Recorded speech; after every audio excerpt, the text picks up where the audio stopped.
another edition of Mountaineer Farm Talk. My name is JJ Barrett. I'm the extension agent for agriculture and natural resources right here in Wood County, West Virginia.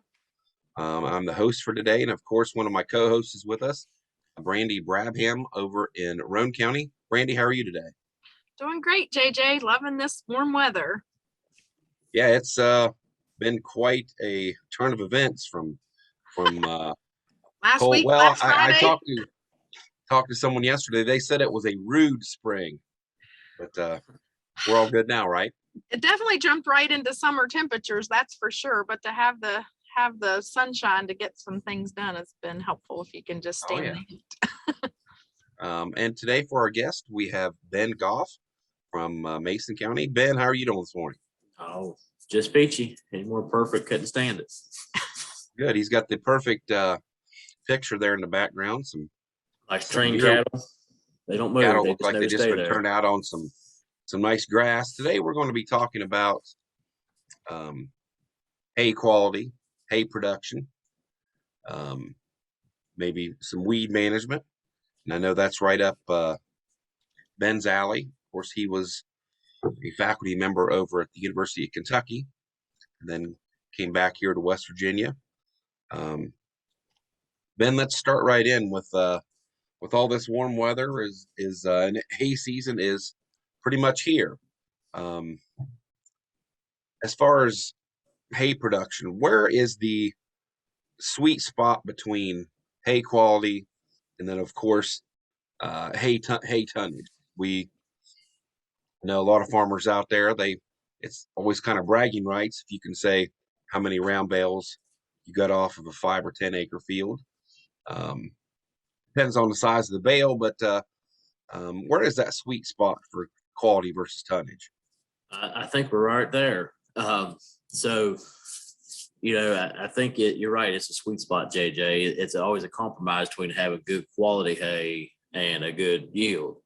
As we know, maturity is probably the biggest determinant of hay quality. If we get it too late, the yield is really good, but as soon as we reach that heading stage, the quality, the energy content, TDN, the crude protein just starts decreasing. And so, on the other side of that, if we get it once really young vegetative, the yield's not economical. So most time for grasses, or at least most of the hay we have around here is grass hay. I would say early heading, when you're just starting to see those seed heads come out of that last leaf. I mean, just talking about maybe an inch to amount, that's when you really need to start thinking about cutting those. Not only from a quality standpoint, good yield. I mean, you may lose a little bit of yield from harvesting a little bit earlier than most farmers do, but we're talking probably, less than 500 pounds an acre, really. And more importantly, you're harvesting a higher yield of available nutrients for the livestock. So because the quality is so much lower at that later maturing, after it's already headed out and shedded pollen, you're actually coming out ahead in terms of the pounds of energy, pounds of crude protein you harvesting now. The nice thing, we had beautiful weather this week. I know Saturday I drove around and there was all kind of hay down, which is great because we, every time we talk about hay quality, we always, we can't preach too much because it's always weather dependent.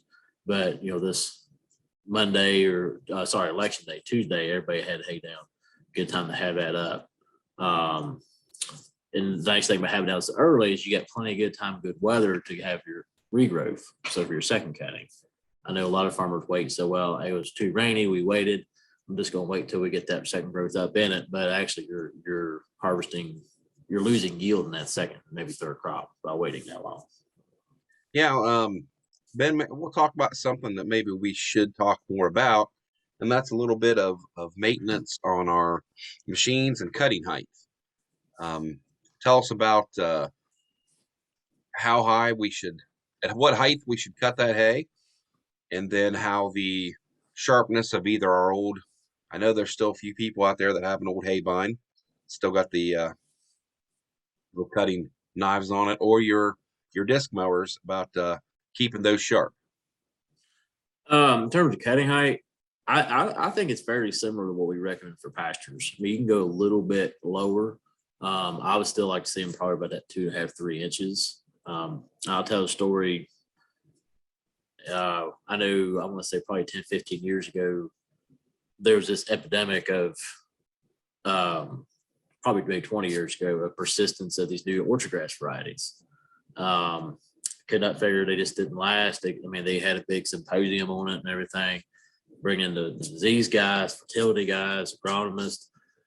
What it worked out to do was just cutting height. People were with these disc mowers, they were getting just scalping the ground. Like JJ said, it's kind of bragging rights. But when you do that, you take it too low, plant can feed itself two ways, from active leaf tissue or stored carbohydrate. And so when you're scalping that low, you're not only taking away how it feeds itself, you're taking away their stored nutrients. And so you get slower regrowth. I would say 2.5, probably 2.5, 3 inches. If you look at orchard grass, like look at an actual individual tiller pulled up, you'll see that white part. That's kind of where that nutrients are stored at. So you don't want to get into that level. And the other side of that, the more you leave behind, the quicker it's going to bounce back, because it's not relying on those reserve tissues. If you leave more green area, it bounces back. I know I've worked with farmers in Mason County and even alfalfa, which we can scalp a little bit more because it does store more carbohydrate in the root system below the ground. They're amazed by how much quicker. Whereas, when they were scalping it, it might take a week, 2 weeks. Usually within about 3 or 4 days, you're starting to see more active regrowth. So even though you're losing a little bit of yield, but this one, not hardly getting it all. It's lower quality yield. So 3 inches ballpark. That's usually, and you can adjust those. Depending on what you're using. The disc motors, there's different ways to do that. Your manual, we'll talk about adjusting those. In terms of sharpness, anytime you get a clean cut, you get quicker regrowth. That plant heals back quicker. Think about people mowing their yard with a dull blade versus a sharp blade. Sharp, you get this real nice, even, quick cut. That plant can heal back quicker than with a dull blade. You're more or less, think about like a weed eater. You're not really sharp, more or less just kind of tearing and breaking that. Sometimes those leaves get shredded. It takes longer for the plant to recover. And those also even kind of start as a site for different diseases to come in, which we usually don't think about diseases in a hayfield a lot of times, just because I don't think we really pay attention to them. But there is more potential for that. So keeping anything sharp, ready to go. In terms of maintenance equipment, make sure you have everything greased. My dad always preached oil grease is a lot cheaper than parts. So keeping those ready to go, good maintenance. Yeah, that's true. And that's a young person, that's where they can get their start, is by they can start greasing and learn how to adjust on that equipment. What about drying times? I know that a lot of our producers out there in my area, they just have a 3-point hitch disc mower. They don't have a conditioner on the back of it. Of course, conditioners came out, probably back in the late 60s with a hay bind and conditioner on the back. Do we need to condition the hay? And if you don't, if you just have a disc mower, how's that going to affect drying times? I think it depends on a lot of factors. I think the goal for any hay should be to get it down to 20% or lower as quick as you can. After you cut it, that plant is still physiologically active, and there's also a lot of microbes they're going through. And the way I always told students at UK is, it's still going through its normal metabolism. Those microbes are still utilizing stuff. But the problem is what they're utilizing is those highly digestible nutrients that the livestock need. So the quicker you get it dry down below 20%, that's where everything goes inactive. The more you're going to leave behind for livestock. Different ways of doing it. I think, tedding, it's a big one. Especially if you cut a big, thick swath, going through and tedding it even right after, just kind of helps spread it out. So you're getting more of a surface area for that sun to reach. You can dry it in a windrow. I think that's good. What you're looking for, to always joke, the scientific term is fluffy. You like to have a nice big open windrow that, really stacked high, really loose, where you're going to have a lot of air movement. The more air you have, it's really great if you can work out where you cut it on a good windy day, it dries out really quick. But anytime you can kind of spread that out and increase airflow, that's going to be quicker. You're saying that the wider the swath we make, the better as far as drying. Not only the wider, but also taller. Make it, I mean, within limitation for your baler, of course. But I would like to see them real nice and tall as close as you can get, because that just means you're going to have more airflow move through there and move that moisture out. I mean, as far as with the price crunch on diesel fuel, and of course your time, is it worth it to ted our hay, or can we, even if we have to wait another day, would it be better to just let it set and then rake it? What do you think? That's a good question, JJ. Or will it dry out? If probably, you don't want to make we don't want to be making hay that we're end up getting mold in.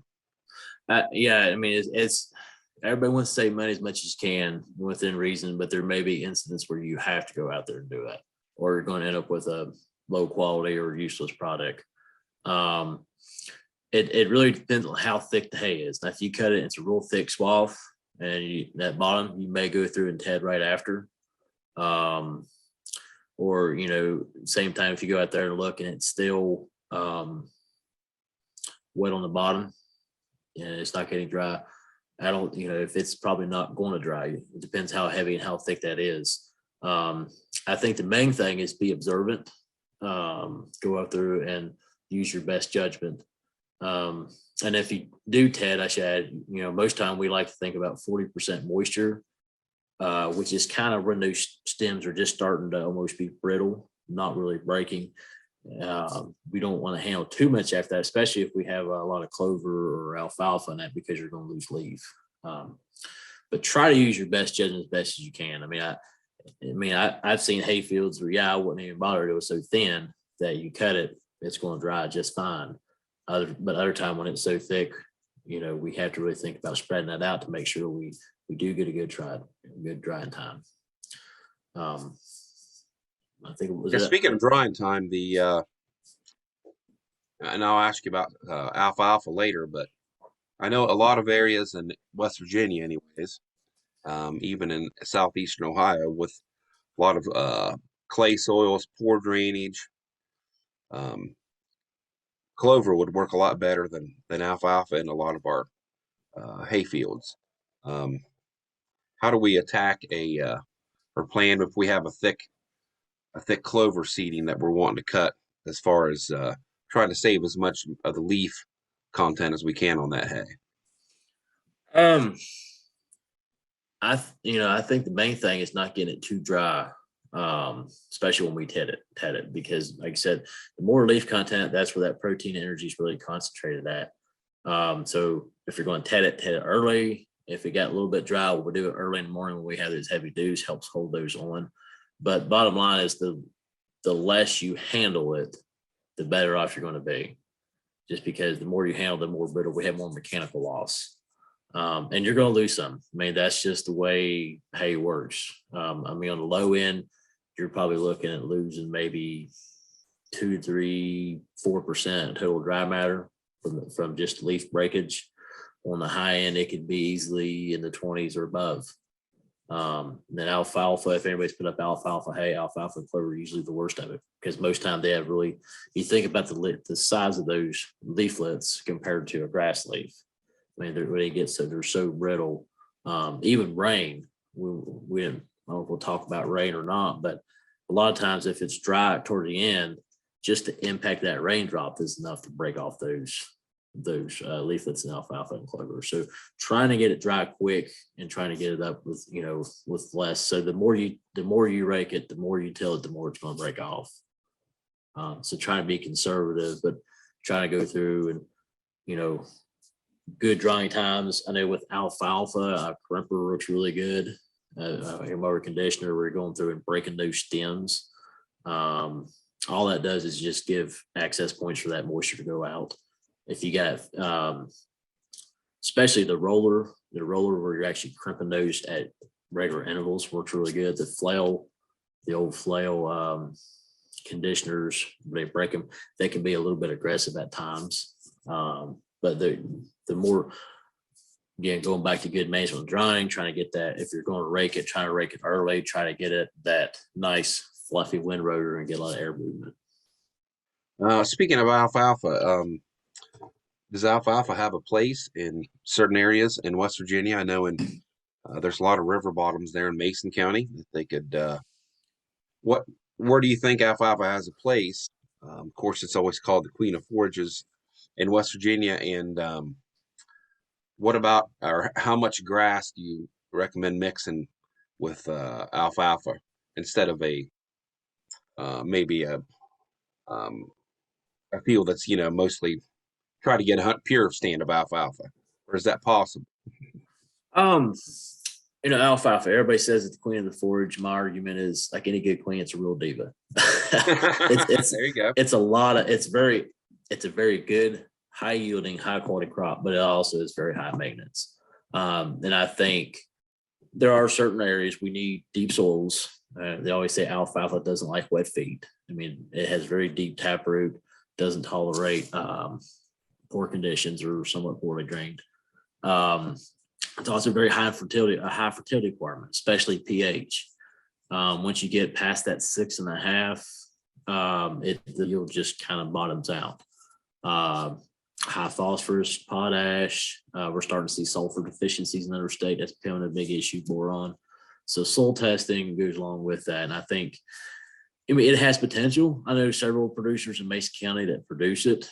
I think the trouble we run into around here, well, one is if a lot of people want it, don't realize the requirements it has. And the other side is it's really, drying any kind of legume. It's really hard in high humidity areas just because it takes a lot of, again, the longer drying time goes, the more those nutrients you're going to lose. When I worked in Kentucky, so Kentucky, big horse capital of the world, fed a lot of alfalfa. I can't remember the exact number, like 70-80% of that alfalfa fed in Kentucky was actually brought from out of state, out west. They actually shipped it in those big ones because much drier, less humidity. I mean, it is possible, like we talked about a few things already and how to speed that up. If you are an alfalfa producer, I think it is possible to get a good quality one. As for terms of how much grass to put with it, I think it really kind of depends on your market. I think, depending on what type of horse production or who you're selling it to, I think they may want pure stands, may want 50-50. And honestly, having a good mixture is probably a good ideal. I know what a lot of people will do if they start with, especially with the Roundup Ready alfalfa, still start with a pure stand of alfalfa. If they have several alfalfa, they'll start with that. Then as that alfalfa, thins down from year 2 or 3 to 5, they'll actually drill in some orchard grass. And that's a good way to kind of stagger that so you have a good mixture or more of a variety of terms of grass options. Eventually, the alfalfa dies out. You get more just orchard grass. One of our local dairy farmers would say that he would try to mix a lot of, like you were saying, maybe a 50% mix of hay. And with that, he thought that it actually, the years of experience kind of decreased some of that heaving in the wintertime. The grass kind of helped it. And he thought it actually was, when he baled, it would save more of the leaves on the alfalfa. He thought he got a better quality hay. Of course, I think that they chopped a lot of it too, and we can talk about the different ways to harvest. Of course, if you got a little bit of moisture in there and you're going to make baleage or alfalfa grass silage, you're going to save a lot more of those leaves. But he thought it really helped getting that hay mix in there. And I think it does, more or less just kind of having that surrounding when you bale it, it does help with that. They're having a little bit more fiber. If you're feeding it to, dairy or something with have more fiber, that's a good point to have that. It's also, I've known producers to actually be able to regulate how much grass they have by cutting height. More or less, the higher you cut it, So if you're not happy, you want more grass, cut it a little bit higher. That grass is going to come back a little bit thicker. If you want a little bit more alfalfa, just cut it just a little bit lower. There's a really good alfalfa producer in Western Kentucky, Clayton Gerald's. And that's what he can just look at and tell you how high he needs it for the next cutting.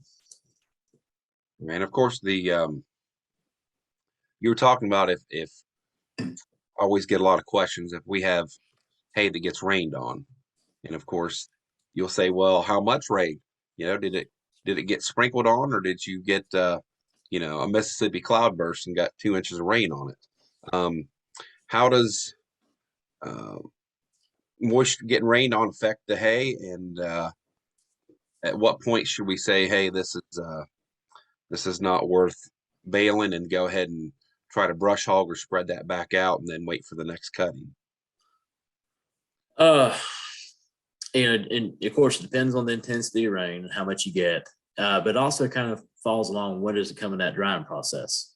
So there's two ways that rain really decreases hay quality. The first is the impact of those raindrops, as I mentioned with clover and alfalfa. If they're close to that dry end, will be dry. Just the impact is enough to knock those leaves off. So you lose quality that way. On the other side of that, a good, slow, steady soaking rain, a lot of these, crude protein, a lot of these carbohydrates, water soluble carbohydrates that we really think about being high quality for the animal, except they're water soluble. So having that in there, you actually leach a lot of that out potentially. A lot of minerals leach out that way.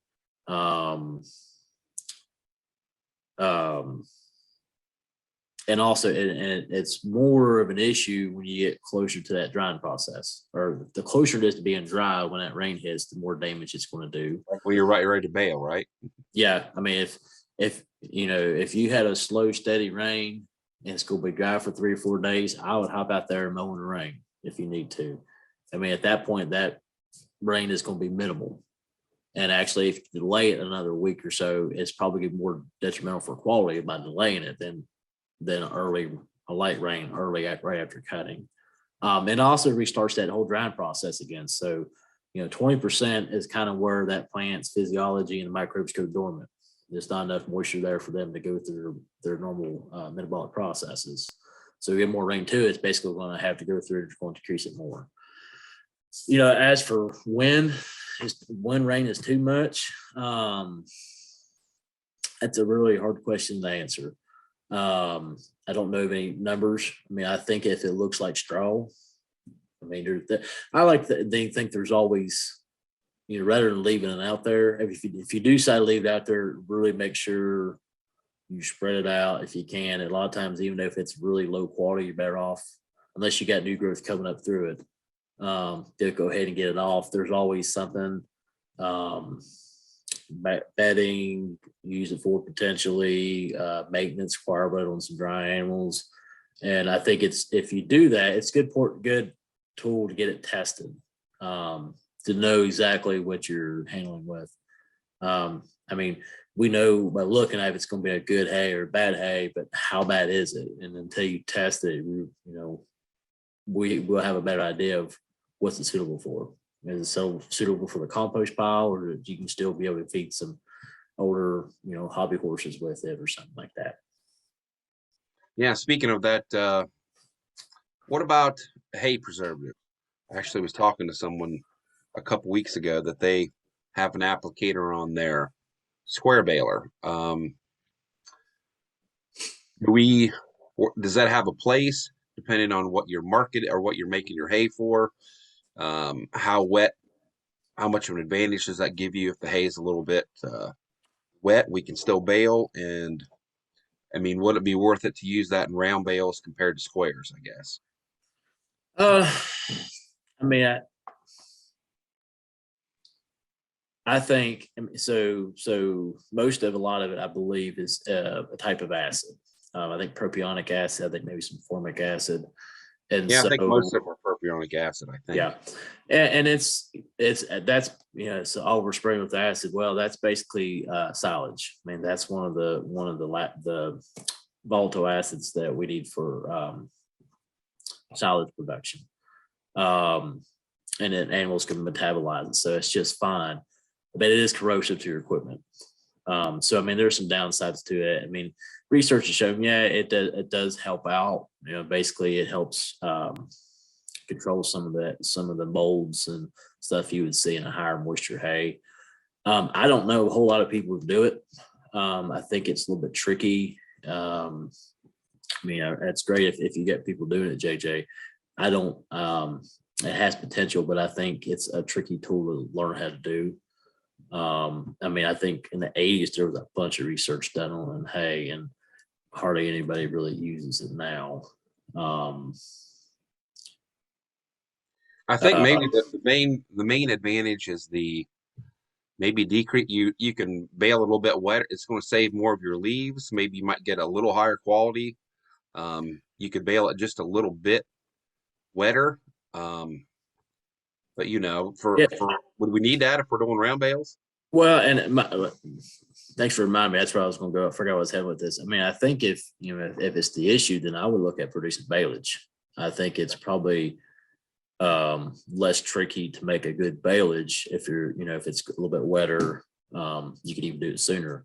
I think in terms of the state, I feel like baleage is a better fit than using some of these preservatives.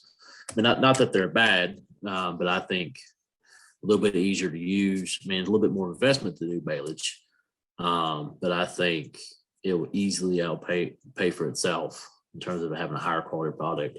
We're looking, instead of looking at 4 or 5 days to a week dry hay, 2 days sometimes, if that, you'd be able to turn around and have a good product.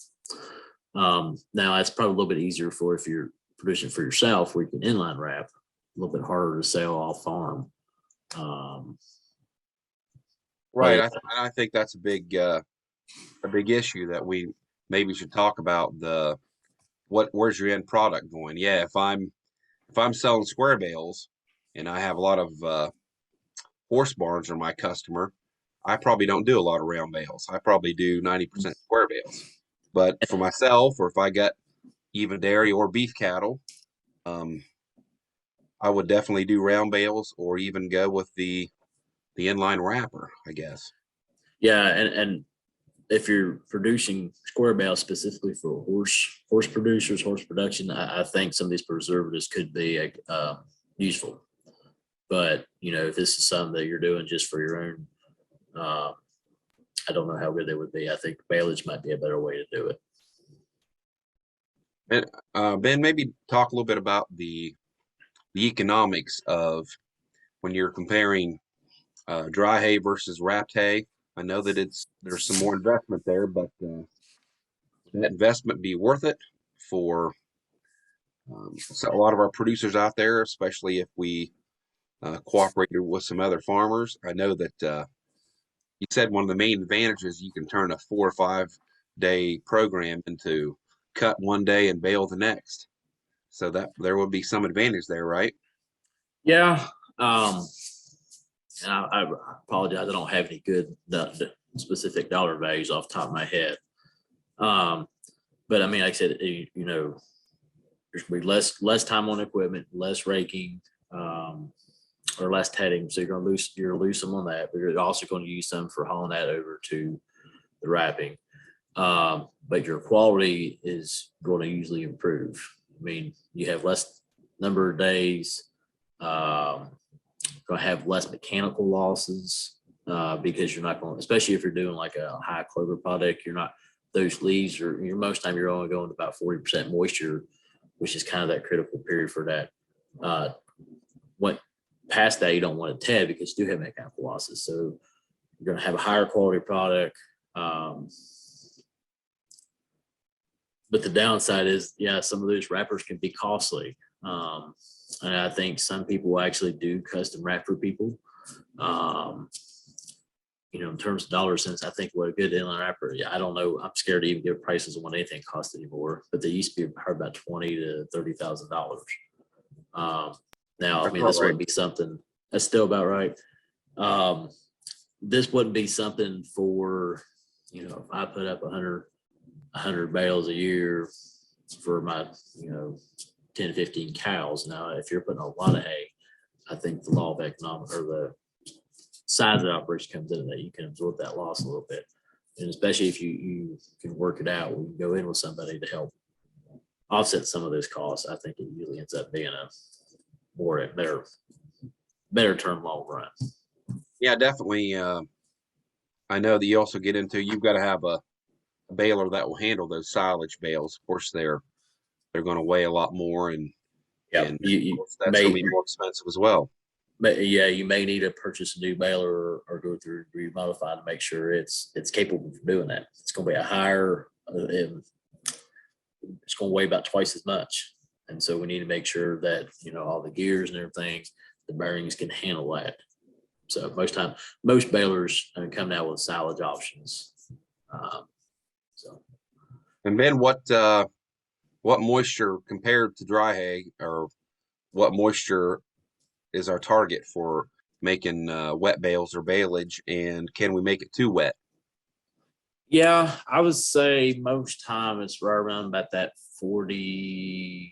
It's kind of on the low end. Definitely we're at 40 to 50% range. It seems to be kind of the sweet spot.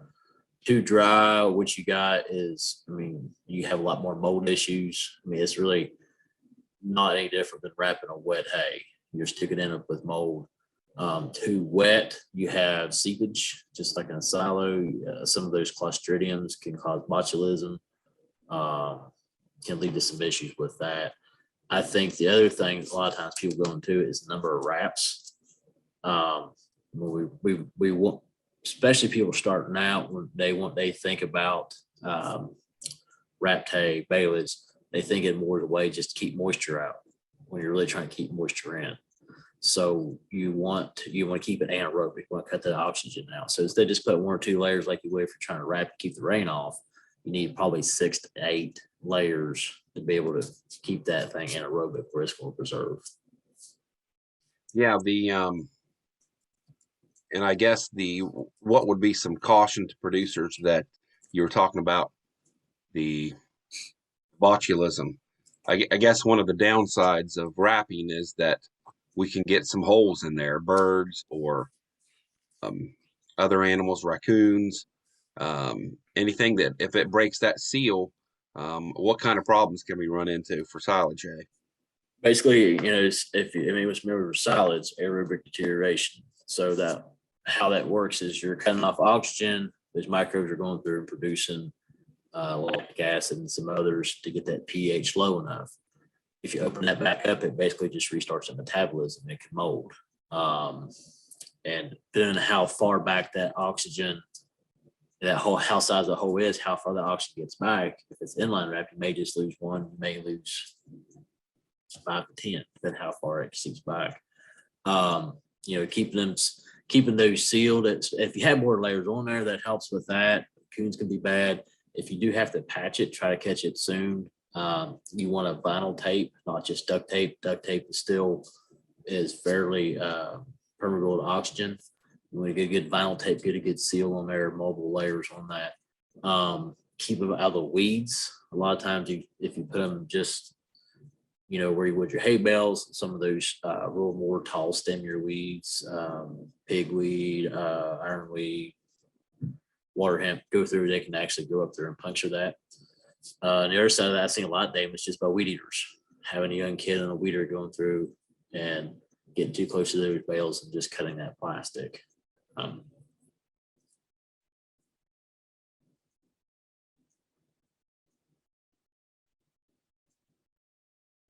I know definitely we used to make a lot of wrapped hay, and if there was any break in that seal, you would see that green mold underneath there, and that unfortunately is bad news. And then you've got that whole bale that you've got to compost or do something with. Yeah, you will definitely know when you have bad hay or bad baleage just from the spoilage signs, but you will definitely be able to smell it. Yes, you were talking a little bit about the weed eater. What about weeds and weed control in some of our hay fields? Once we're at the point where we need to go ahead and mow, how do we deal? Should we wait in the second cutting, then come in and do some kind of a a spray, or should we just do a soil test and then figure out maybe where soil fertility maybe is our issue? You know, Before you answer that, Ben, I had a question just this morning about buttercup in the field, and I know you're not going to be able to totally eliminate it for this year's cutting, but what do you do to control it? Because as you know, once it takes root, it just keeps going more and more the next year. yeah, I think with anything, we need to get away from the spray and pray approach. You know, herbicides are good and they're an important tool, especially if they're used right. But you know, we got to figure out why do those weeds come in the first place. We got, you know, spraying is part of it, but we also want to make sure that stand is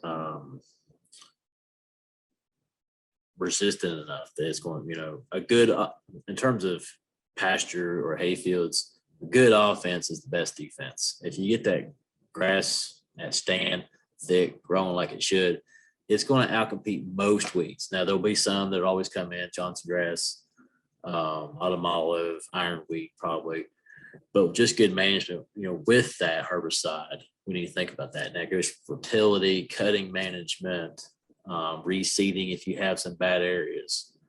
Now, I mean, in terms of the first cutting, like especially buttercup, it's potentially toxic, but it's a high dosage. They have to eat a lot of it to really die.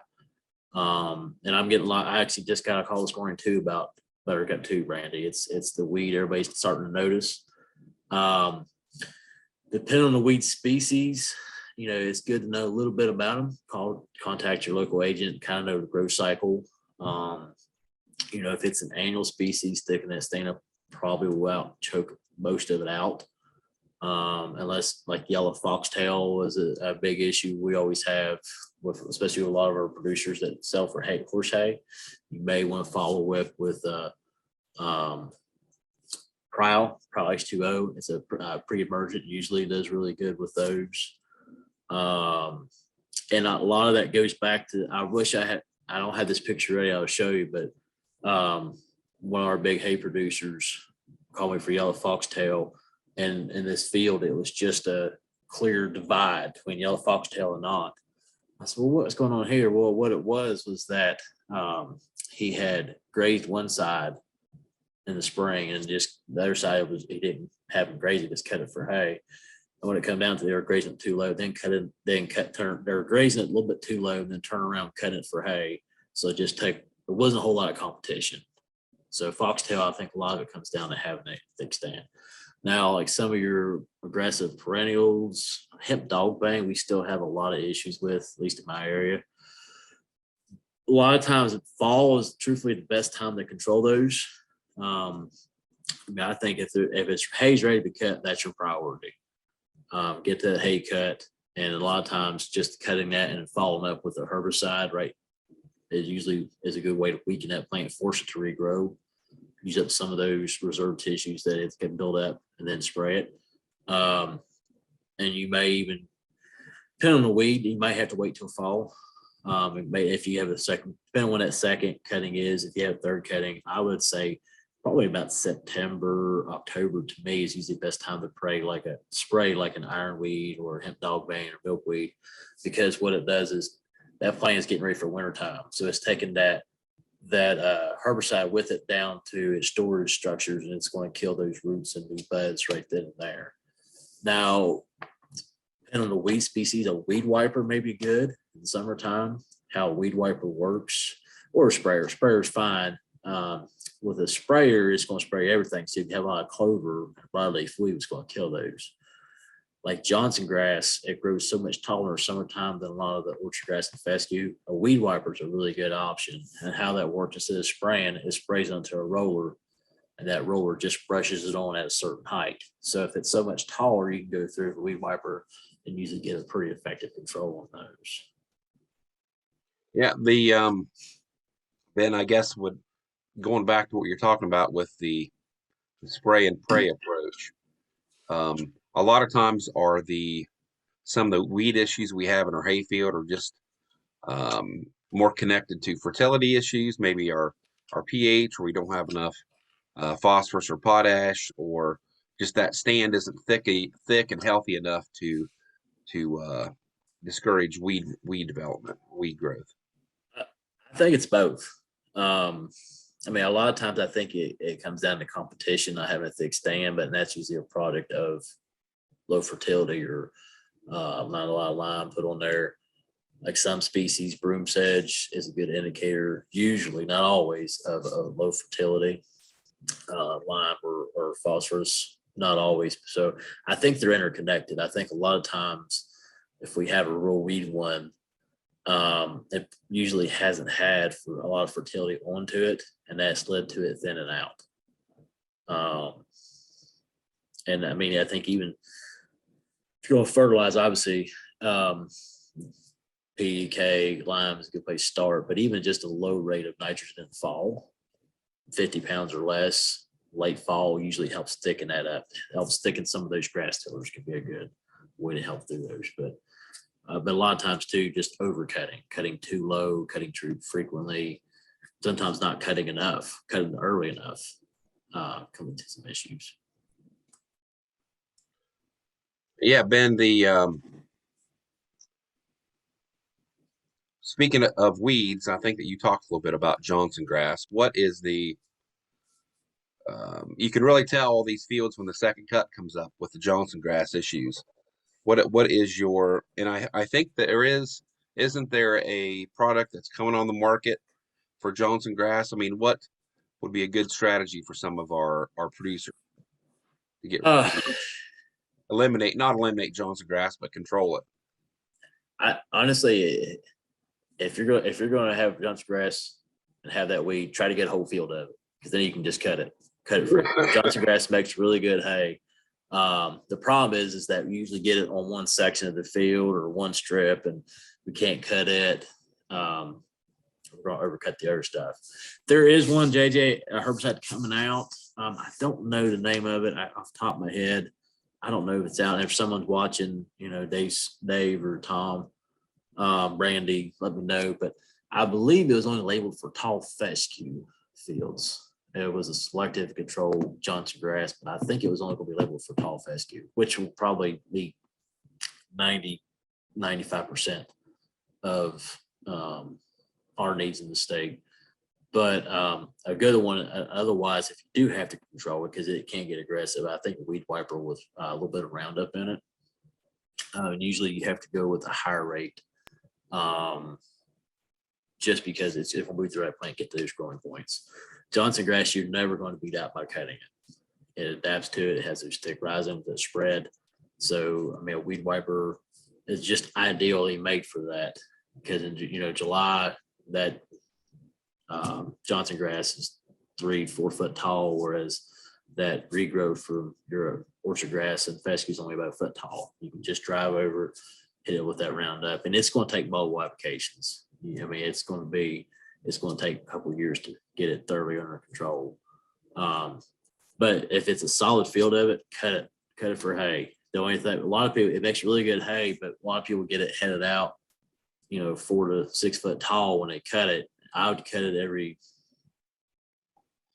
36 inches. It's really no different than a Sudan grass or Sudex. You just got to make sure we cut it frequently enough. Yeah, Ben, speaking of talk a little bit about herbicides for, say, our broadleaf herbicides. I know Gray's on next. There's some other products out there. Maybe talk about using those for control, and then some issues we have to be concerned about as far as how that regrowth of some, like if we want to put clover or something back in those fields, I think one of them's 18 months for the restriction on that. Can you shed light on that? Always consult the label. The main ones that, I mean, everyone, I think a lot of them do have hay restrictions. I think it's about 30 days. But the real problematic ones that are really good for weed control, but they have a long residual, is some of the ones that contain aminopyrrolate. Some like the Grays on Next, Milestone, Chaparral, Pasture Guard, all have aminopyrrolate. And you also have to be worried about if that hay is going to be used for something else other than feeding livestock, or that manure is, because a lot of times they pass through the animal intact.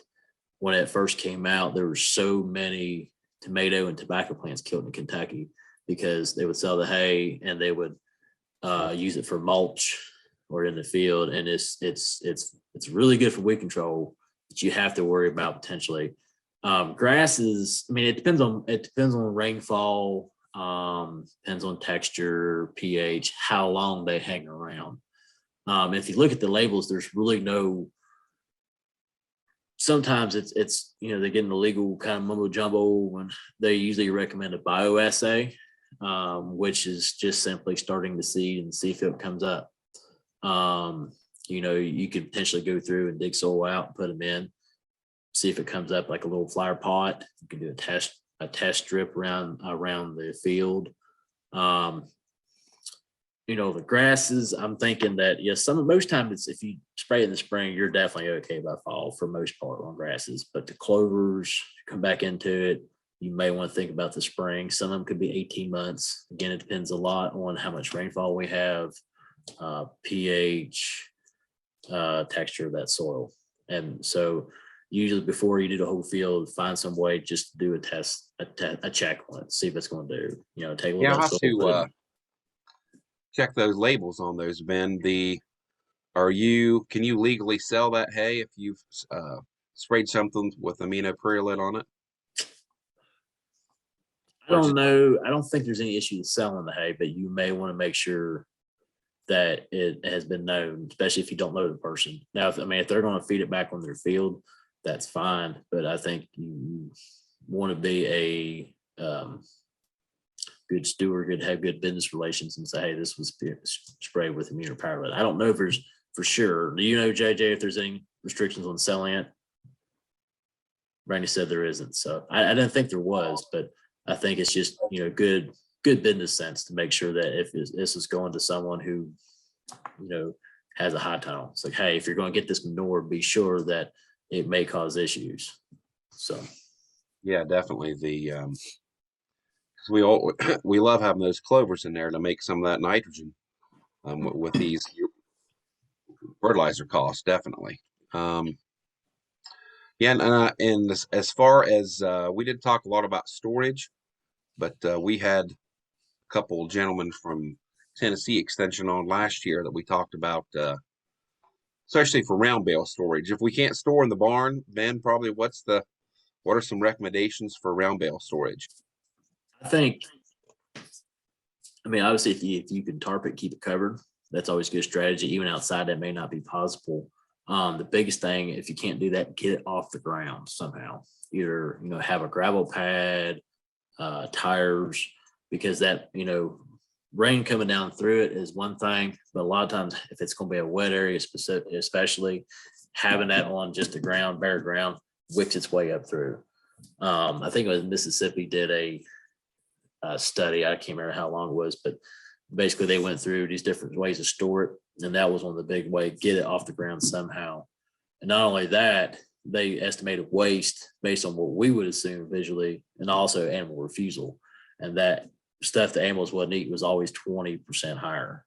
And I think on that study they had it outside, uncovered, on ground. I think the animal refusal was like 60%. 60 to 7, I think 65, 66, so around 60 to 70%. So think about that. You've done all this time, all this money, resources, do everything you can to protect your investment in that hay. Some other things you can do if you're doing round bales, make sure it's a real good tight bale. Just having that bale at a high density helps shed a lot of that water, helps some of that rain and water to keep coming down, won't go down through as far. A good area, a good shady or a good dry area that has store that's always really good. Netting can help a lot with that. Plastic on that, wrapping the edges, not as balers, but just wrapping the sides of the bale, the round part of the bale.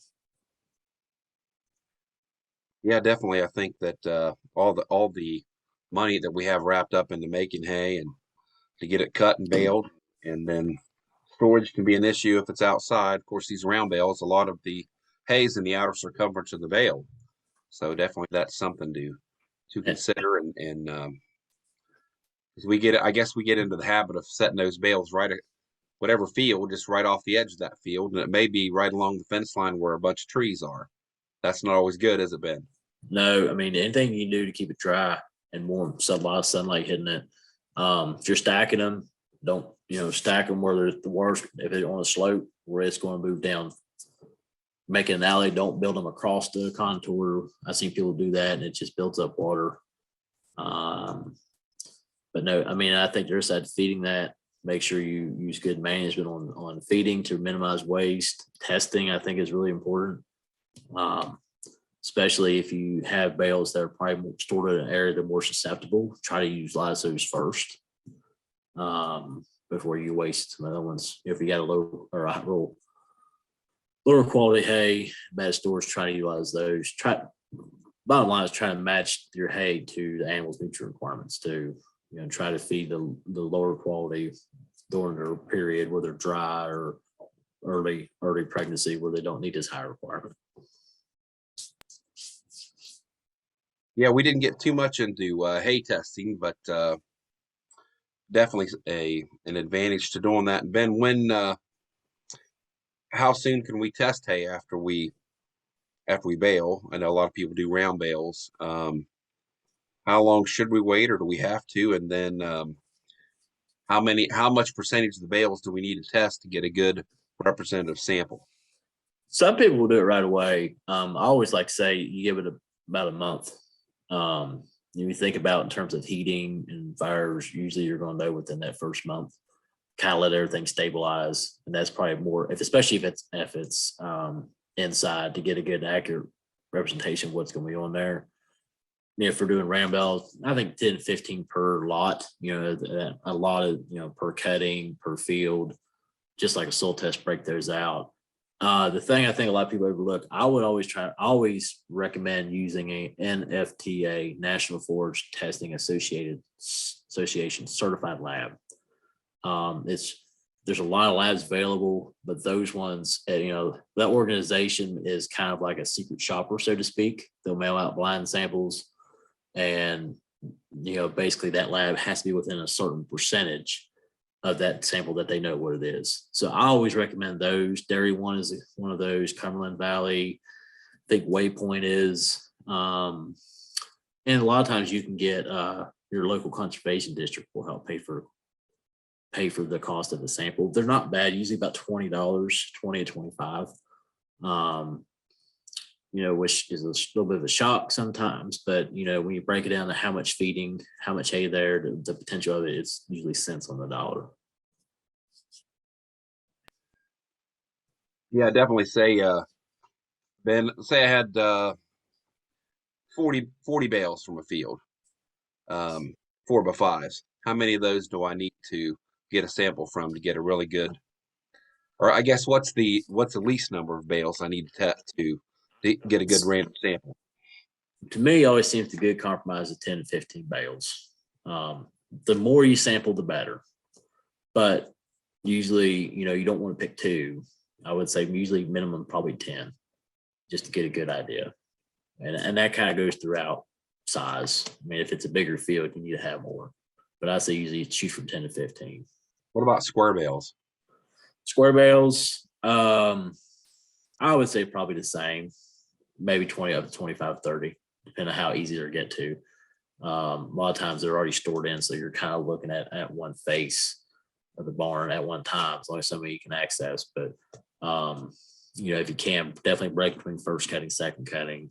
If there's big changes in the field, like where one field was a lot of clover, one field was hardly any, one was later cut, something like that, you may think about doing more of those.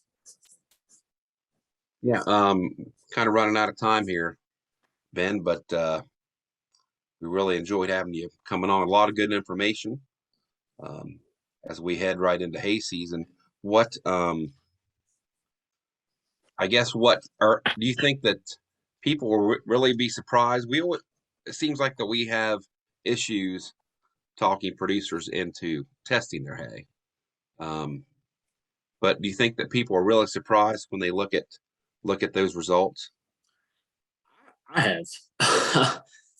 We did the conservation districts kind of gave me some data and from what they got from their hay samples, and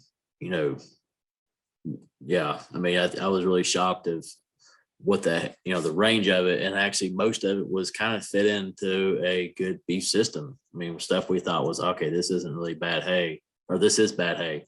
It's like, yeah, you know what, this actually isn't a bad one. You can feed it this time of the year and be just fine. If you don't test, you're forced to guess. I mean, we all got ideas about what a good hay is. We know what a bad hay is. In between, there's various things can happen, and it's kind of subjective. So hay testing is just a really good way to make sure you know what you have, just Now, like soil testing. For the Western Conservation District, which lab do you guys use? I think the conservation districts use Skyview, and not that they're bad, they're not NFTA certified. And there's some other ones they'll give you they're cheaper. But a lot of times some of their conservations will give you the equivalent money to use towards a different lab. And that being said, any lab is better than no lab. So if you're cautious about it, at least, go get that free sample, get you started, look at that, see how useful that information is to you. What's the closest one you would recommend? I'm always partial to Dairy One. The Cumberland Valley is really good. New York, I think, is Dairy One. I think Ithaca. I would say if you do go for a high quality lab, when you're looking at those information, it can be a little bit intimidating which package to choose. Contact your local extension agent. If you can, get one that has NDF digestibility for 30 hours. That usually seems to give us a TDN value that's more comparable for beef production, more representative. Where's Cumberland Valley at? Tom Basin's on her. I believe it's over in Maryland somewhere. Oh, okay. Yeah, that's probably sounds right. It's in Pennsylvania. Pennsylvania. Okay. Is that the one you guys use, Seymour? Yeah, it's the same one they use. I agree with what Ben's saying on that. Is it all right if I make another comment about Grazon next? Yeah, go ahead. Yeah, go ahead. Yeah, when you all talk an advantage I have, I didn't know off the top of my head either, but on the label it says hay can only be used on the farm or ranch where the product is applied unless allowed by supplemental labeling. So we have to be concerned about that too if you use Grazon next. Okay. So I wouldn't take it to a hay auction. Yeah, and it's not just Grazon. I think that goes through all the immunopyrovid products. A lot of the Corteva now. I think a lot of if it has immunopyrovid, they use that same wordage. Yeah, it's actually the same label or pictures and label on the most of it. Yeah. Mm-hmm. Yeah. They're using that to as a liability coverage there, aren't they, Dave? Yes, sir. So TYA. I mean, I guess if you have a customer or a neighbor that you always sell hay to, and they know what's going on, that you're okay. But you're saying if you wouldn't take it to a hay auction or maybe sell it to someone that you usually don't do business with. It can cause a lot of problems if it's composted than used in a garden or a greenhouse or high tunnel or everything like that. Correct. Yeah. With tomatoes, if you just whisper Grazon next, it's going to shrivel up. It's very, very persistent. Almost as good as Tordon. Yeah. I guess or Picloram, I guess. Yeah. I think on the labels, doesn't it say 18 months before you can even do that bioassay to see if broadleafs will grow? I didn't dig that far into it. I just knew this one was on that picture when you first go onto the specimen label, the one that's usually on the back with the sprayer and that. So I didn't dig that far into it. No, I'm sorry. Right at the top, Grazon within the preceding 18 months can only be used on the farm. It says 18 months can be used only on the farm or ranch where the product is applied unless allowed by supplemental labeling. Correct.